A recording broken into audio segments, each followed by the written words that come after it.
2014 সাল এবং 18 সালের যে প্রধান নির্বাচন কমিশনার এবং অন্যান্য নির্বাচন কমিশনারকে নিয়োগ দেয়াকে যেভাবে দায়মুক্তি দেওয়া হয়েছে, এই দায়মুক্তিকে কেন অসাংবিধানিক ঘোষণা করা হবে না, এই মর্মে রুল দিয়েছে। রুলে আমরা এটাই চেয়েছি যে তাদের এটাকে দায়মুক্তি দেওয়ার যে আইন, এই আইনটা কেন অসাংবিধানিক হবে না, এই মর্মেই আমাদের হাইকোর্ট বিভাগ আজকে রুল জারি করেছেন। 2022 সালের প্রধান নির্বাচন কমিশনার এবং নির্বাচন কমিশনার যে নিয়োগ আইন করা হয়েছে, এই আইনের 9 নম্বর ধারায় অতীতে যে দুটো নির্বাচন কমিশনার, প্রধান নির্বাচন কমিশনার এবং নির্বাচন কমিশনারকে নিয়োগ দেওয়া হয়েছে যে প্রক্রিয়ায়, এই প্রক্রিয়াকে দায়মুক্তি দেওয়া হয়েছে। সেখানে বলা হয়েছে এই অতীতের এই দুই নির্বাচন কমিশন, যার অধীনে 2014 সাল এবং 2018 সালে নির্বাচন অনুষ্ঠিত হয়েছে, তাদের এই অ্যাপয়েন্টমেন্ট প্রক্রিয়া কিংবা নিয়োগ প্রক্রিয়া নিয়ে বাংলাদেশের কোনো আদালতে কোনো প্রশ্ন উত্থাপন করা যাবে না। আমরা এটাই চ্যালেঞ্জ করেছিলাম যে কোনো আইনের মাধ্যমে কোনো ব্যক্তির অ্যাপয়েন্টমেন্টকে কিংবা কাজকে এইভাবে দায় মুক্তি দেওয়া যায় না। যদি দায় মুক্তি দেওয়া হয় তাহলে এটি বাংলাদেশ সংবিধানের মৌলিক যে কাঠামো আছে তার সঙ্গে সাংঘর্ষিক হয়, পঞ্চম সংশোধনী মামলার রায়ের সঙ্গে সাংঘর্ষিক হয় এবং একই সাথে র্যাপিড অ্যাকশন ব্যাটালিয়নের জন্য যে অপারেশন ক্লিন হার্টসে এরকম দায়মুক্তি দিয়েছিল, সেখানেও অবৈধ ডিক্লেয়ার হয়েছে। এই জন্য আমরা আদালতকে বলেছি, আমাদের মূল যুক্তি যে যদি কাউকে দায়মুক্তি দেওয়া হয় বিচার থেকে, তাহলে এতে সাংবিধানিকভাবে অবৈধ হয়ে যায়। এবং বাংলাদেশে অতীতে যে সমস্ত আইনে এই ধরনের দায়মুক্তি দেওয়া হয়েছে, সবগুলো আইনকে আমাদের হাইকোর্ট ডিভিশন এবং সুপ্রিম কোর্ট অতীতে অসাংবিধানিক ঘোষণা করেছে।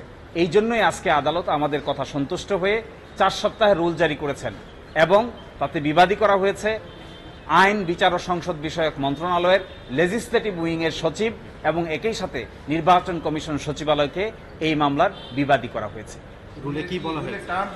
রুলের টার্মে বলা হয়েছে যে 2014 সাল এবং 18 সালের যে প্রধান নির্বাচন কমিশনার এবং অন্যান্য নির্বাচন কমিশনারকে নিয়োগ দেয়াকে যেভাবে দায়মুক্তি দেওয়া হয়েছে, এই দায়মুক্তিকে কেন অসাংবিধানিক ঘোষণা করা হবে না, এই মর্মে রুল দিয়েছেন।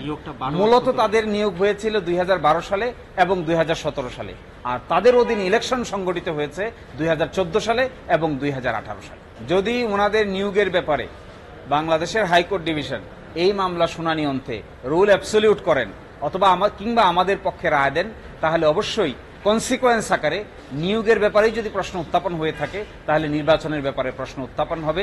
এটি স্বাভাবিক, রিজনেবল এবং যৌক্তিক।